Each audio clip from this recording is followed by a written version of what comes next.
최근에 이란 사태 봤잖아요. 전쟁에 대한 명분은 결국 핵 제거예요. 그죠? 그러면 북한은 예외인가요? 북한도 사실 예외는 아니에요. 핵 개발은 했지만 그거 핵 보유국으로 인정 못 받았잖아요. 아니면은 더 나가서 개발했다고 치자고요. 네. 그럼 어떡할 거예요? 그때는 끝난 거예요. 네. 그건 핵 폐기해야죠.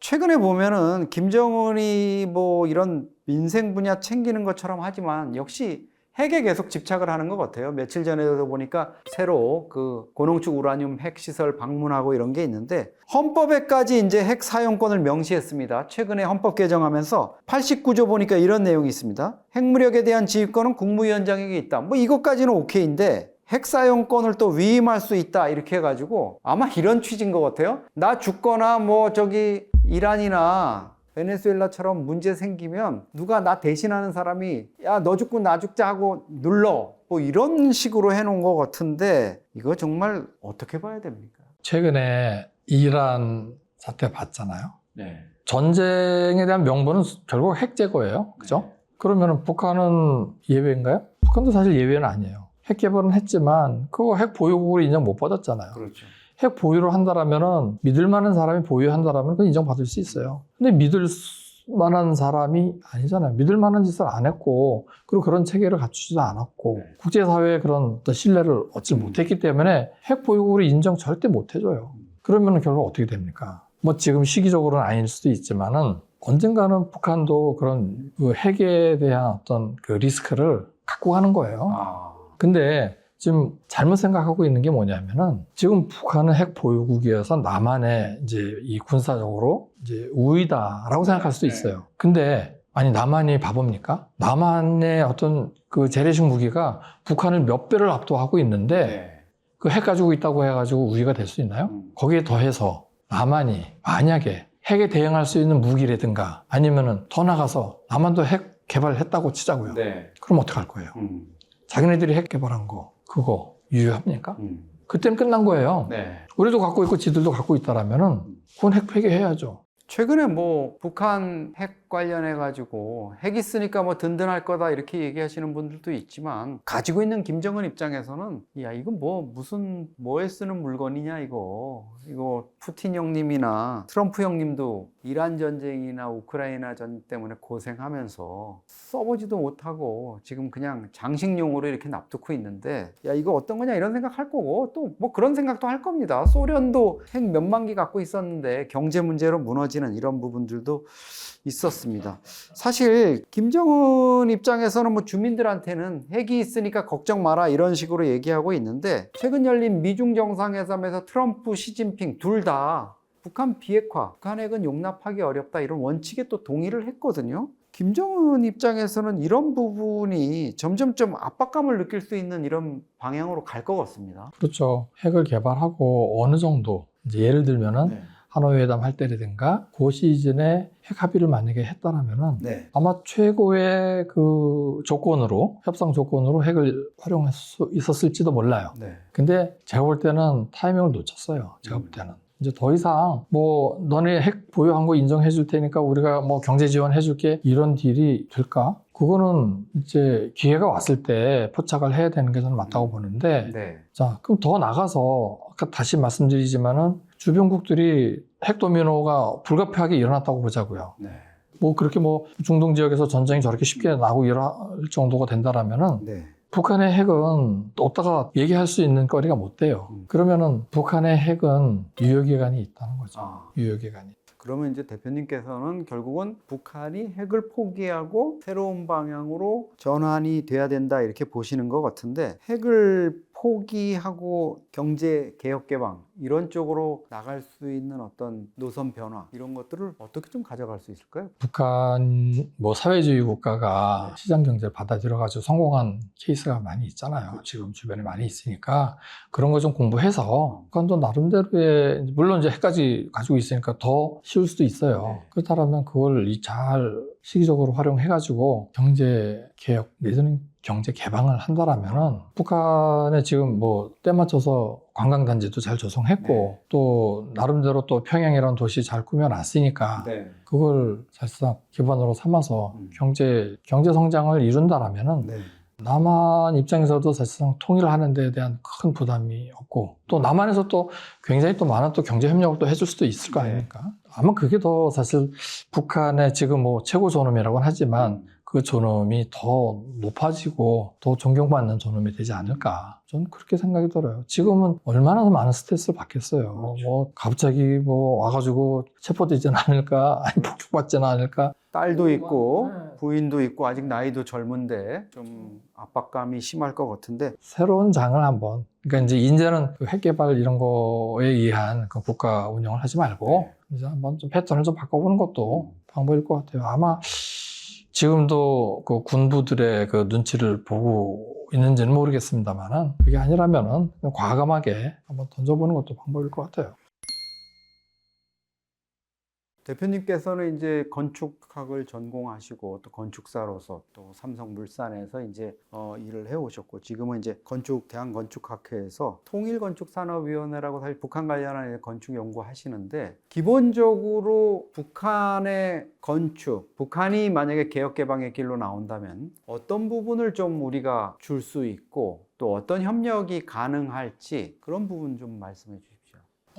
더 나아가서 통일을 전제로 해서 뭔가 우리가 준비한다라면 사실 더 쉬울 수도 있는데 이제 지금 상태라도 북한의 사실 주민들한테 상호간의 어떤 신뢰를 심어주는 게 제일 중요하다고 생각해요. 남한 주민들은 북한 주민들의 어떤 그 굉장히 좀 뒤처진 어떤 경제 수준을 좀 이해하고 북한은 남한에서 지원해주는 그런 부분들을 경제 성장의 어떤 발판으로 삼고 그렇게 해서 부지런히 성장해 나가는 어떤 그런 좀 준비를 해 나가는 거에 사실 건축이라는 게 전 큰 역할을 할 수 있다고 봐요. 건축은 통일 독일 사례를 보더라도 소득에 많은 동독 주민들이 이주가 있었잖아요. 근데 그분들의 가장 큰 이유가 뭐였냐 하면은 보다 나은 주거 환경을 위해서 인구 이동, 이주를 한 사례가 많았어요. 실질적으로 이제 설문조사 결과가 그렇게 나왔습니다. 그렇듯이 북한에서도 보다 나은 주거 환경, 보다 나은 경제 여건, 뭐 이런 것들을 찾아서 남한으로 넘어오고 싶은 분들이 많을 거예요. 근데 이게 사실상 현실적으로 남한의 큰 부담이 될 수도 있어요. 그렇지만은 미리 북한 주민들한테 그렇지 않고도 편안하게 풍요롭게 잘 살 수 있는 그런 여건을 만들어 준다라는 신뢰를 심어주는 것은 지금 시기가 전 제일 적당하다고 생각하거든요. 열악한 북한 주거 환경을 개선해주는 사업이라든가 과거부터 지자체가 북한과의 어떤 협력 관계를 만들려고 노력을 많이 했어요. 특히 이제 주거 환경 개선 사업이라든가 이런 부분에 대해서는 굉장히 적극적으로 준비했던 그런 사례들이 있습니다. 최근에는 좀 뭐 그런 논의가 없습니다만 북한에 김정은 체제가 붕괴하거나 아니면 좀 급변 사태가 생겨가지고 북한에서 대량으로 난민들이 남한으로 이렇게 내려올 경우에 대비한 프로젝트도 우리가 사실 급변 사태 대비 계획으로 갖고 있는 걸로 알고 있습니다. 이 대표님께서는 그 난민들을 수용하기 위한 어떤 독특한 방안들 이런 것들 좀 준비하고 계시다고 말씀드렸습니다. 그것 좀 말씀해 주십시오. 제가 북한학 석사를 하면서 그걸 좀 집중적으로 연구한 적이 있습니다. 독일이 이제 통일되는 과정에서도 이제 그런 사례가 있었잖아요. 어마어마하게 많은 인구가 서독으로 갑자기 개방되니까 동독에서 서독으로 이주를 했어요. 그때 갑자기 많은 인구가 이주를 하다 보니까 서독에서는 경제적인 부담이 굉장히 컸겠죠. 그게 대충 비율로 따지면 동독 인구의 한 20% 정도가 이주를 했어요. 물론 이제 시간적인 텀은 좀 길었습니다만은, 근데 우리나라는 이제 그게 더 심할 수도 있어요. 왜냐하면 이 경제적인 수준차가 크다 보니까 그 이주를 하는 그 속도라든가 양이 더 많을 수도 있어요. 그래서 그런 부분들에 대해서는 우리 한국 정부가 좀 철저하게 준비를 해야 될 필요가 있습니다. 그래서 그게 원든 원치 않든 북한의 어떤 급박한 사태가 만약에 발생해서는 안 되지만 발생했다고 했을 때 벌어질 수 있는 가장 큰 일이 그 인구 이동입니다. 수십만 수백만의 인구가 남한 사회로 넘어오는 것을 대비해서 시나리오를 짜고 거기에 대응을 어떻게 할 것이냐라는 정부 연구 과제를 해서 그때 대한건축학회에서 그걸 한 적이 있거든요. 어떤 부분을 중점적으로 해야 됩니까? 우리가 뭐 학교라든가 이런 데 수용하는 그런 게 있지만 그걸로 부족할 거 아닙니까? 지금 간단하게 생각하면 뭐 산불이 크게 일어났다든가 했을 때 이제 피해 수재민 또는 이제 이주민들이 이제 발생하잖아요. 그분들을 임시로 모시는 곳이 학교 운동장 체육관 또는 뭐 체육관 이런 데다가, 예. 데예요. 근데 그게 사실 우리나라 이제 사계절이 있다 보니까 그게 열악해요.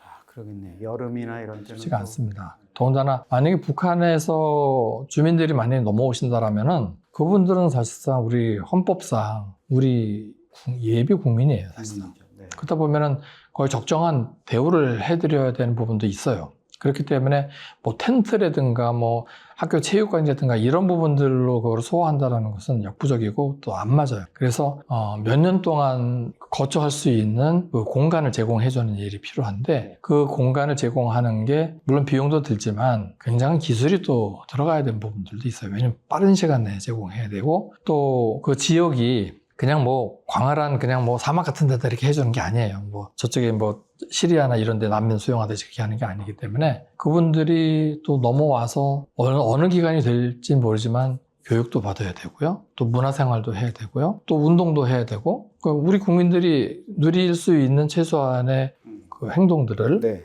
다 수용할 수 있어야 되거든요. 그러려면은 인접 소도시라든가 이런 데에 이제 적정한 데에 이렇게 여러 군데 마련을 해 드려야 될 거예요. 그걸 시나리오로 짜야 됩니다.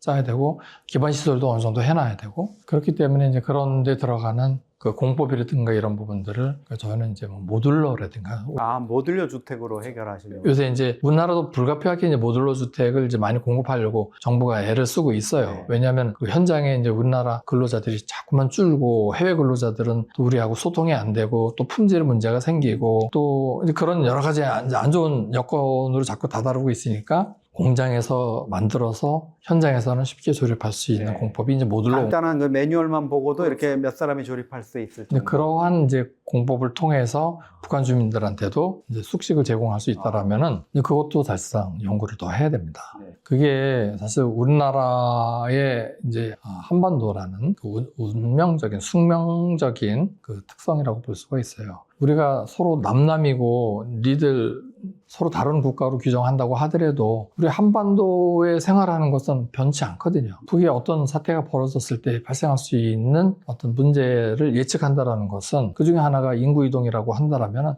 거기에 대한 대응은 반드시 해야 되는 거거든요.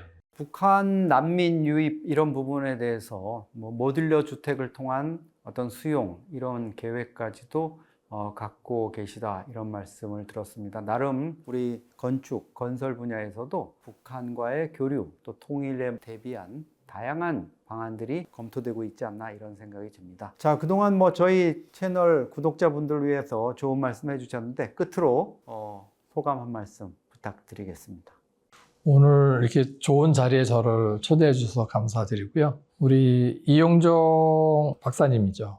저하고 이제 같은 북한학을 전공하셨고 또 서로 분야는 다르지만은 어떤 같은 목표를 가지고 대화한다라면은 좋은 어떤 구상이나 아이디어를 얻을 수 있듯이 우리가 사실상 그 북한이라는 그 지역 또 나라가 될 수 있을지언정 어차피 한반도 안에 같이 살아가는 그런 이웃이라고 저는 생각을 합니다. 그래서 통일이라는 것을 지금은 약간은 좀 무겁게 다루는 경향이 있어요. 그러니까 통일을 너무 무겁게 다루다 보면은 너무 어려운 과제로 우리가 생각할 수가 있거든요. 그래서 자연스럽게 어느 시대에 제가 처음에 말씀드렸다시피 우리 세대에 안 되면 그 다음 세대, 다음 세대 안 되면 그 다음 세대에서라도 언제든지 다시 통합을 이룰 수 있는 이제 기회가 오거든요. 그때를 대비하기 위해서는 저희가 사실 북한의 어떤 건축이 됐든 문화가 됐든 뭐가 됐든 서로 많은 것을 알아갈 수 있는 기회가 있어야 되는데 우리 이용정 박사님이 그런 자리를 많이 만들어주셔서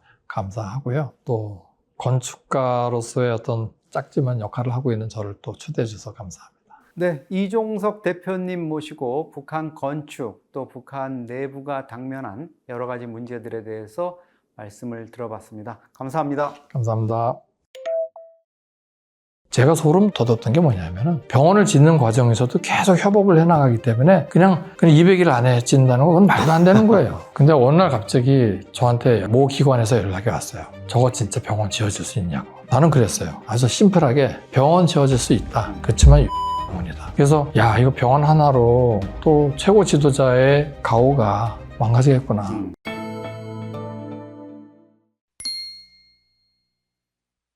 김정은 체제가 집권 15년 차에 접어들었습니다. 그동안 김정은이 핵과 ICBM, 대륙간 탄도미사일로 자신의 어떤 권력 기반을 다지는 이런 움직임을 보여왔는데요. 경제나 민생 분야에서는 사실 건축을 자기의 트레이드마크로 좀 내세운 게 아닌가 이런 생각이 듭니다. 김정은의 건축, 어떻게 좀 15년 동안 진행이 되었다 이렇게 봐야 되겠습니까? 저는 김정은이라는 인간적인 부분들을 한번 좀 보고 싶은데요. 물론 스위스에서 유학을 하던 시절 좀 평범한 그런 학생이었을 거고요. 또 스위스의 어떤 서방의 어떤 문화라든가 또는 어떤 자본주의의 어떤 그런 원리라든가 이런 부분들도 경험을 했을 거고요. 그리고 이제 물론 자기가 태어났던 나라가 사회주의 국가고 또 굉장히 엄한 그런 철통 같은 권력을 기반으로 한 국제국가였지만 뜻하지 않게 이제 아버지 김정일이 건강이 안 좋았고 말년에 어느 날 갑자기 2011년도 12월에 이제 사망을 하고 갑자기 아직 후계자 수업도 다 끝나지 않은 상태에서 후계자를 이제 물려받았을 때 심정이 어땠을까? 전 그 생각이 그때 당시에 좀 들었어요. 야, 저 어린 나이에 저 어마어마한 일을 당했는데 저걸 어떻게 헤쳐나갈까? 물론 그 주변에 그가 없어도 나라를 끌고 갈 수 있을 만한 그 유능한 정치인들이 있었겠지만 그 중에 한 분이 이제 고문부지 않습니까? 장성택이었죠. 그런데도 불구하고 김정은이 그때 당시에 그러한 엄한 현실을 파헤쳐나가는 그 과정을 보니까 어떤 인간적인 부분들도 많이 느꼈어요. 그 중에 하나가 이제 어느 날 갑자기 그 승마장, 물놀이장 또는 뭐 스키장 그게 이제 말하자면은 이제 대중들 중심으로 한 그런 건축물들을 선보이면서 인민 친화적인 그 눈높이에 맞는 그런 정치를 하고 있는 거 아니냐. 그게 이제 마치 이제 인민 대중 제일주의라고는 하지만 그게 어떤 정치적인 철학을 떠나서 그가 추구했던 방향이었나? 그 생각이 들어요. 근데 아니나 다를까 어느 날 갑자기 공연을 했어요. 공연을 했는데 미키마우스가 등장한 거죠. 그렇죠. 예, 미키마우스. 절대 북한 사회에서는 있을 수 없는 일이었거든요. 그리고 거기에 환호하면서 또 굉장히 현란한 옷을 입고 또 뭐 미니스커트에 북한 사회에서 절대 무대에서 보여줄 수 없었던 그런 공연들이 이제 있었단 말이죠. 야, 그럼 북한 체제가 바뀌나? 진짜 시장 개방이라도 하려고 그러나? 이제 그런 기대감을 많이 했었죠, 남한에서는. 근데 어느 날 갑자기 태도가 덜 변한 거예요. 공포 정치를 하기 시작했잖아요. 그렇죠. 뭐 그냥 조금만 잘못하면 그냥 처형당하고. 회의 시간에 졸았다고 뭐 죽여버리고. 뭐 이런 분들을 그냥 갖다가 그냥 그렇게 하고 또 심지어 자기 공무부마저 처형을 하고 그렇게 갑자기 자기 모습이 돌변하기까지 어떤 일이 있었을까 그 생각을 해본 거예요. 그 과거에 보여주지 못했던 그런 어떤 뭐 약간 그 자본주의적인 그런 것들을 이제 자기가 이제 연출을 하고 하는 과정에서 주변에서 했던 얘기가 뭐였을까? 그 김정은 저 후계자 뭐 문제가 있다. 뭐 이런 얘기 하지 않았을까? 특히 이제 군부의 강성파들은 지도자로서의 어떤 지도력에 문제가 있다. 뭐 이런 식으로다가 이제 흠집을 내기 시작하는 순간 본인도 알았겠죠. 이렇게 가다가 자기 자리마저도 위태롭겠구나 하는 생각을 했겠죠. 저라면 아마 그랬을 것 같아요, 저도. 그래서 이제 군부들을 또 길들이는 거예요. 그 나이 60 넘은 그 장성들을 바다로 내려가가지고 수영하는 장면 보셨잖아요. 그죠? 사격시키고. 그러면서 이제 완전히 좀 강한 이미지로 이제 나타나기 시작한 겁니다. 그걸로 끝나지 않았어요. 핵실험도 했어요. 그 대외적으로는 이제 강한 지도자의 상을 바깥에 이제 비추기 시작한 거죠. 그러면서 제가 이제 느낀 건 이제 올 게 왔구나. 북한도 올 게 왔구나. 과거에 이제 우리가 기대했던 그런 부분들이 이제 하나씩 둘씩 이제 덮여지기 시작한 거죠. 그래서 저는 이렇게 가다가는 남과 북이 정상적인 대화는 어렵지 않겠나 그런 생각을 했는데 그때 제 눈에 비친 게 뭐였냐 하면 건축이었어요. 김정은의 건축 정책.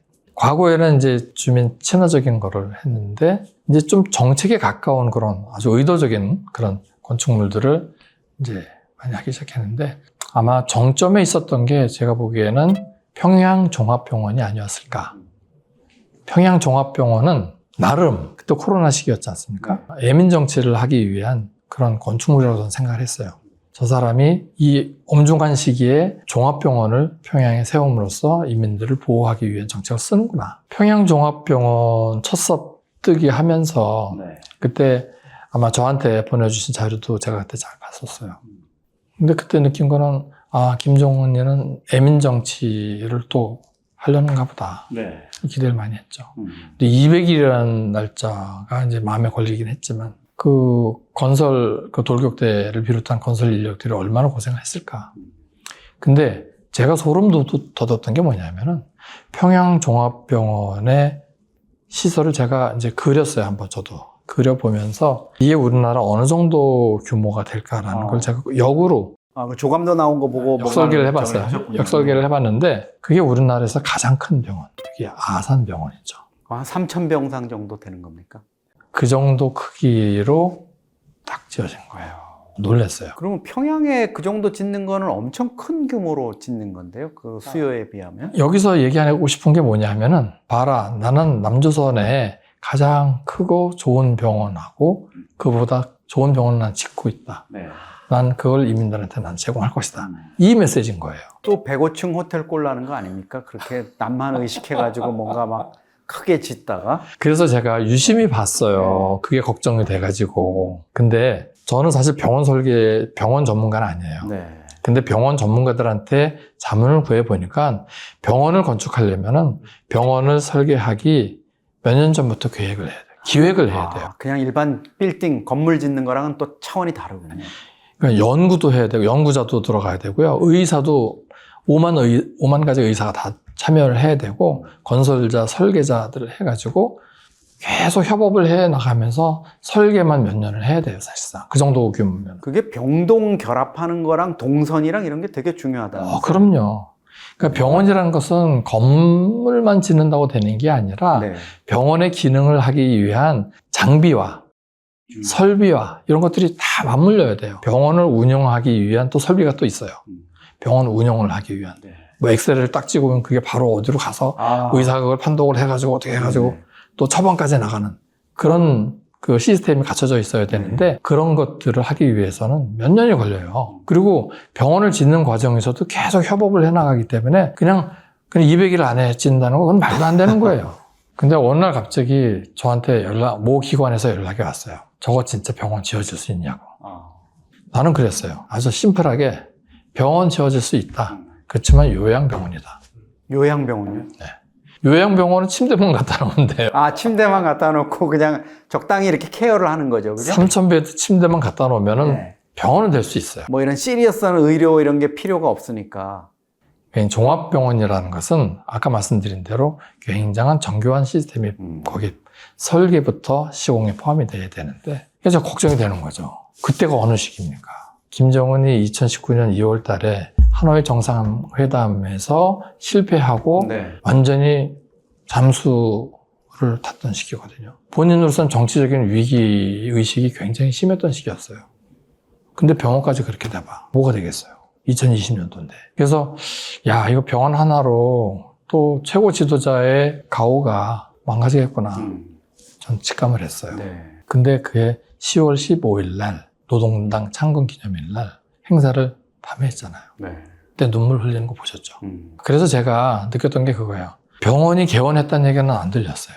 근데 사진은 나왔는데 다 지어진 것 같아요. 개원을 하려면은 그 시스템이 다 들어가야 되잖아요. 못한 거예요. 나는 그래서 진짜 잘못된 거는 뭐냐면 김정은 위원장이 잘못된 게 아니라 그 주변에 있는 사람들이 잘못한 거예요. 그 주변에 있는 사람들이 병원이라는 걸 정확하게 알고서 얘기를 해줬어야지. 네, 그렇죠. 이게 뭐 그렇게 쉬운 게 아닙니다. 쉬운 게 아니다. 네. 언질이도 줬어야 돼요. 이거 굉장히 시간도 걸리고 돈도 많이 들어가고 지금 상황에서 이거 지금 우리가 쉽게 생각할 수 있는 게 아니다라는 거를 누군가는 복견을 해줬어야 돼요. 그렇죠.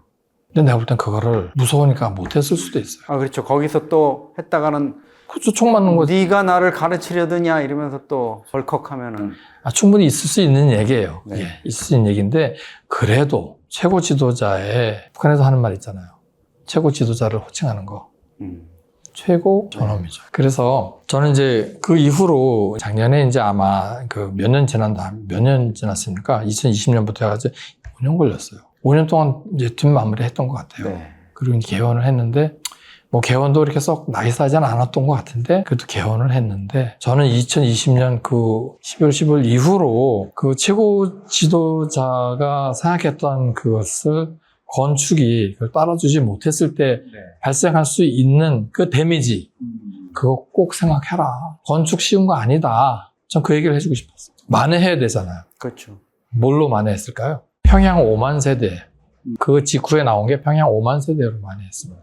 물론 병원은 실패했지만, 뭘 대놓고 얘기는 안 했겠죠? 병원은 실패했지만 인민들한테 평양 5만 세대로 해서 내가 집을 지어줄게. 그 전략으로 가지 않았을까? 뭐 다 추측입니다. 여기 뭐 다 맞는 말이 아닐 수도 있어요. 김정은이 이제 핵에 대한 많은 집착도 보이고 있고 이런데, 특히 이제 그 핵실험을 했던 풍계리 핵시설 같은 경우에요.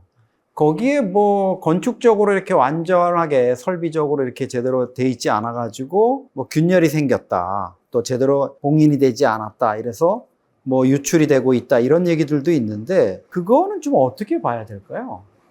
그거는 심각한 문제죠. 아무리 핵 정책도 중요하지만, 그거는 이제 핵폭탄을 제조하기 전에 엄청난 데미지를 입을 수가 있잖아요. 이미 그때 구소련에서 핵시설이 폭발해가지고, 그 영화도 나오고 그랬잖아요. 아, 그렇죠. 체르노빌. 체르노빌. 이런 부분들에 대한 경험 꼭 해야 되는 건 아니지만, 그거에 대한 그 경계심은 가지고 있어야 되는데, 걱정은 돼요. 진짜, 핵이 목표이긴 하지만, 그걸로 인해서 또 다른 피해를 보지 않을까. 그거는 인접 국가까지도 다 피해를 보니까. 네. 그게 우리가 결국 그게 어떤 거랑 귀결될 수 있겠느냐 보면은, 건축이나 건설을 할 때 안전에 대한 의식이잖아요. 안전이라는 것도 엄청난 비용을 투입을 해야 되는 부분인데, 맞습니다. 그 부분에 대한 인식이 지금 좀 안 돼 있는 거라고 볼 수 있나요? 그게 결국은 목표 지향적인 부분입니다. 약간 정치적인 목표 지향적인 부분 때문에 안전이 외면당하는, 그게 이제 사회주의 국가의 공통적인 점인 것 같아요. 어떤 목표를 달성하기 위해서 그냥 앞만 보고 달려가는 거죠. 네. 그 주변에, 그러니까 아쉬운 게 그거예요. 인간 중심의 그런 전략과 그런 정책이 네. 빠져 있다라는 거. 아. 건축도 마찬가지거든요. 건축은 결국 인간 중심의 시설이어야 돼요. 인간이 살고 인간이 편안해야 되고 인간이 안전해야 되고 그 안에서 건강해야 되는 게 건축이거든요. 그렇죠. 네. 근데 그게 약간 도외시 되는 순간 네. 이제 그런 부분들이 사실상 결국 나중에 다시 돌아오는 거죠. 그래서 국회를 통해서 자기가 권력 기반을 가질 수 있어요. 그건 이제 과거에 신의 어떤 도움을 받았던 걸로 대체했다고 저는 생각을 하거든요. 네. 과거의 왕들이 나는 신의 아들이요 하면서 자기의 권력을 얻었던 것을 김정은은 핵을 개발해가지고 그걸 통해서 자기의 권력을 쟁취할 수 있다고 저는 생각을 했어요. 근데 한편으로 그는 민심을 또 달래기 위한 것도, 그 일반 국민들이 자기를 따라오게끔 하는 거는 신의 아들은 없으니까 네. 그러면 건축을 통해서 그거를 해보자. 그런 생각을 할 수도 있겠죠. 네. 근데 그게 결국은 좀 더 솔직하고 좀 더 본질적인 부분으로 해서 자기의 어떤 욕심보다도 인민들을 사랑하고 아끼는 마음에서 건축 정책을 세운다라면 저는 조금 더 달라질 수 있지 않을까. 너무 이제 어떤 성과 위주, 평양에 사는 어떤 특수계층만을 위한 그런 정책보다는 그 외곽 지역에 사는 90%의 인민들을 위해서 좀 더 뭔가 더 적극적으로 해야 되는 게 필요하지 않나. 그런 생각을 합니다. 그러니까 김정은이 뭐 대남 적대니 이렇게 해가지고 우리랑 상종을 안 하겠다고 그러려면, 과거에 우리가 개성공단 들어가는 길에 깔아준 철길하고 레일하고 뭐 이런 것들 그대로 두든 거 아니면 다 폐기해야 되는데, 그거 최근에 보니까 싹 걷어갔더라고요, 자기들이. 심지어 거기 가로등 멋있게 설치해 준 것까지, 가로등까지 다 가져갔고, 개성공단에 있던 북한 근로자 출퇴근하라고 줬던 수백 대 버스를 또 갖다가 개성 시내 무슨 마을버스처럼 쓰고 이러는 거 보면은 시기에 도대체 어떻게 가자는 건지 좀 안타까움이 있습니다. 그런 짓은 하지 말고 정정당당하게. 아니, 북한도 사실상 그 자원이 있잖아요. 그걸 가지고 또는 정책적으로 진짜 남한과 대등하게 교류하자. 우리가 받을 거 받고 우리가 줄 거 줄게. 이렇게 나온다라면은 그렇게 뭐 모양새 구길 이유도 없어요. 뭐 정말 좀 구질구질한 일들이 많았습니다. 과거에 백두산 삼지연 뭐 관광하자고 합의하더니만 거기 공항에 아스팔트 다시 깔아야 된다고 아스팔트 달라 그랬는데 가보니까 또 공사한 줄 알았더니 없어요. 딴 데다가 다 써가지고 또 달라 그래서 다시 주고 뭐 이랬던 일이 있는데, 이제 정말 좀 새로운 틀로 가야 될 것 같습니다.